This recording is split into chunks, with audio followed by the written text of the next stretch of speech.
adapted out of the industrial agriculture way back in the 70s.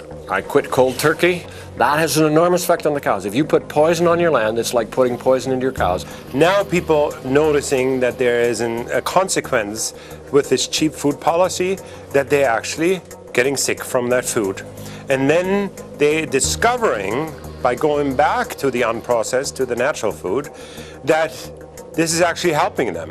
We did have a comparison of GM with non-GM potatoes. It became clear that the GM had a slower growth. It had problems with internal development of its organs, and it certainly knocked out the immune system. And if we were really truthfully honest and we went back, we would see that the biggest part of this problem starts with our soils, works its way through the plants, and finally into our animals, and then ultimately into us as human beings.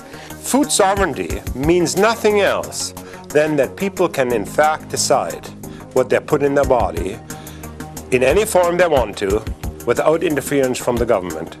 And that is food sovereignty, but it's also food security and food safety. And I've always maintained that the farmer has far more responsibility to the health of a society than any drug company or medical doctor will ever have.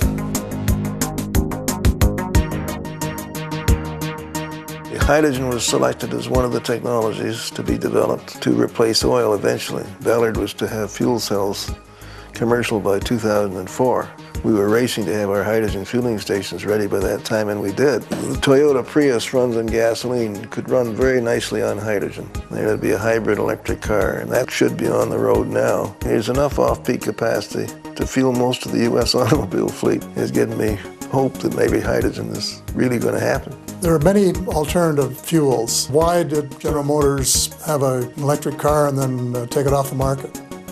Well, because somebody with a lot of money said, we'll make it worthwhile for you not to do it. So as far back as 10 years, the Americans have developed zero-point energy and cold fusion, that is there, that people know it's there. The primary impedance to understanding a great deal about cancer is that the medical model is stuck. It's stuck with a given paradigm. And it's only since the modern allopathic medicine started growing and drugs started happening that the other stuff was basically suppressed, I think is the right word. The second feature is that there's a tremendous belief system in the medical model. What we have found is that various kinds of magnetic patterns can be just as effective as drugs, but the pharmaceutical companies don't support that kind of research. In fact, our data indicate they may actually try to impede it. Pulsed electromagnetic fields, the research in that began in the early 1920s. And it's been shown in study after study after study that these can be extremely beneficial when properly used. And the lack of availability of those things, I think, has been, well, as far as I'm concerned, it's just downright criminal.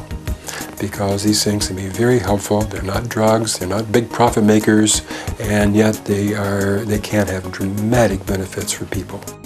Governments at one time were to serve the group, but now We've got to persuade the Americans that we don't want a world where somebody's got to master the world by armed force. We want a world where we change our priorities and get rid of these huge defense expenditures and use the money to provide food and shelter and education and clothing for people that don't have any.